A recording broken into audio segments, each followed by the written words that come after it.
Hello friend, চলেছি নতুন একটা ভিডিও নিয়ে। তো কাল থেকে কিন্তু একটা খবর খুব ভাইরাল হচ্ছিল যে জুনিয়র এনটিআর ওয়ার 2 এখন যেহেতু পোস্টপনের কাছে জুনিয়র এনটিআর কিন্তু সিনেমা থেকে বেরিয়ে এসেছে এবং এনটিআর 31 এর শুটিং এবার সে স্টার্ট করবে। কেননা ওয়ার 2 এর অনেক শুটিং বাকি আছে, যেটা ফরেন লোকেশনে শুটিং হবে, তার জন্য সিনেমাটা অনেক পেছিয়ে গেছে।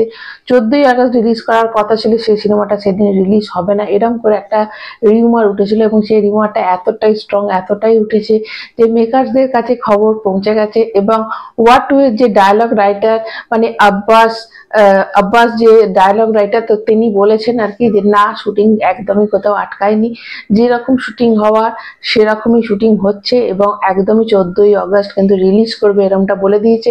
এবং এরকম যে রিউমারটা উঠেছে এটার মধ্যে কোনো সত্যতা নেই, একদম তার শিডিউলে কিন্তু শুটিং তৈরি হচ্ছে এবং মার্চ মাসের মধ্যে এনটিআর এর শুটিংটা শেষ হবে এবং এনটিআর কিন্তু এনটিআর 31 তারপর শুটিংটা স্টার্ট হবে।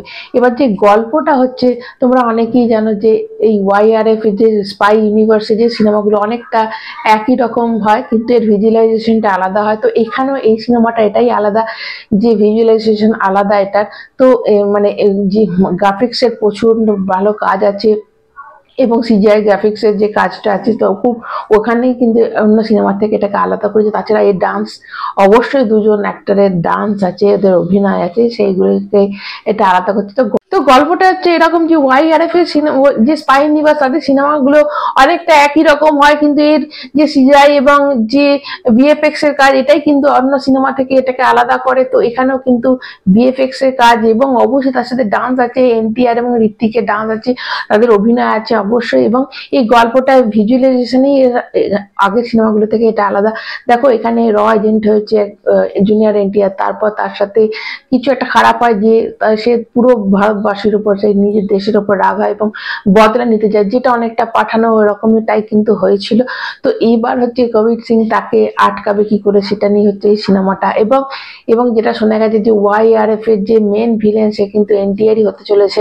এবং এরপরে যখন টাইগার আরো পার্ট বেরোবে বা ধরো পাঠানের সিনেমাটা, তো এইখানেও কিন্তু এই ওয়াইআরএফ এর মানে মেন যে ভিলেন হচ্ছে এনটিআর, তাকেই কিন্তু দেখা যাবে ইন ফিউচার। হয়তো দেখা গেল যে সালমান খান ওর সাথে ফাইট করছে, শাহরুখ খান ফাইট করছে, এখন তো ঋত্বিক রোশন করবে। তো এই হচ্ছে এরকম করে গল্পটা, এটাই হচ্ছে মেন ভিলেন হচ্ছে, ওটাই থাকবে, এরকমটাই শোনা যাচ্ছে।